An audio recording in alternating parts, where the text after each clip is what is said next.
You want to be wearing those gloves when you talk about it?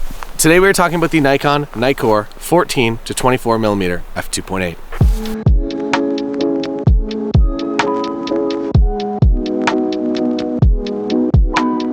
Over the next few minutes, we are going to be going through a number of examples with this lens. As a landscape lens, it is really important to have in your bag, and it really just opens up a lot more opportunities, specifically when you're crammed into something with a very, very nice foreground, like you're seeing on the screen right now, and you really just want to capture all of that. But if you're at 20, it's fine. This lens as a professional tool is great for real estate. It is the tool, I would say, for real estate if you're a real estate photographer or you're interested in shooting architecture. The build quality of this lens is absolutely phenomenal. We've covered it in ice and snow out here, and it has performed very well. There's been actual physical ice on here that I've had to chip off, and we didn't have to worry about it when we're out in the field and everything's coming together and you're getting these amazing shots. The last thing that you want to be thinking about is if your lens is weather sealed. This lens really is a perfect super wide, and there's something really special about the images that come off of it. Another thing that I was really impressed by was the physical size of this lens. I was expecting it to be a lot larger and certainly heavier, and it was a nice surprise when I opened the box. Because of that, I guess, like most other Z series lenses, this lens is very easy to carry in your bag when traveling, hiking, or even at a job. We're out here today with the Nikon 14-24 f2.8. It is a super wide lens, which is fantastic for landscape photography or architecture photography. There really was no compromise to the lens, and it's just a fantastic professional lens. And I'm using my professional fingerless gloves. So we're gonna take some photos here. And that's about it, because it's the perfect scene. So all you do is just show up. Most of the work's getting here. Once you're here, it's really easy when you have the right gear. To speak technically about the lens for a moment, the coatings on the lens virtually eliminate all flare, ghosting, and chroma from light coming in from any direction in our testing. And as you would expect, the edges are sharp and the center is sharp. The entire lens is sharp, and also 14mm is wide. It's 115 degrees wide. With an f2.8 aperture, it definitely shines in low light as well, and paired with the VR in this Nikon Z6 II, I was actually able to get down to 1/3 of a second, so 1/3 of a second for my exposure time, handheld, and it's a sharp image.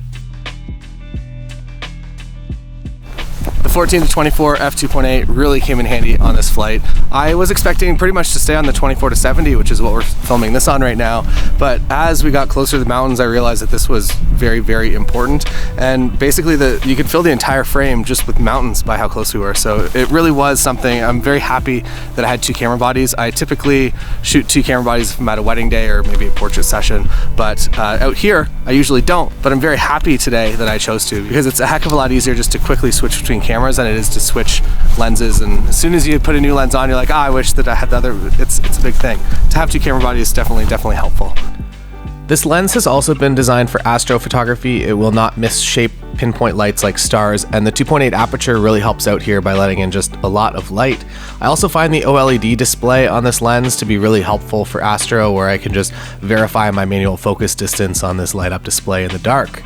You can also set this back ring to be whatever you want it to be most. I set mine to be aperture most of the time. The screw-on filter size of this lens is very large. It's 112mm, but if you have 100mm glass plates, so you have that filter kit and adapter for this lens, those should work just fine. And there's also a slot at the rear element for a trimmable filter sheet or gel if you're interested in that. I really did not expect to find bubbles. I thought that this was one of the shots that we were just not going to get, and here they are. The key is to find bubbles that are on multiple layers. It's nice if they're all just frozen, but you want to find things with depth so that it shows a little height of the bubble.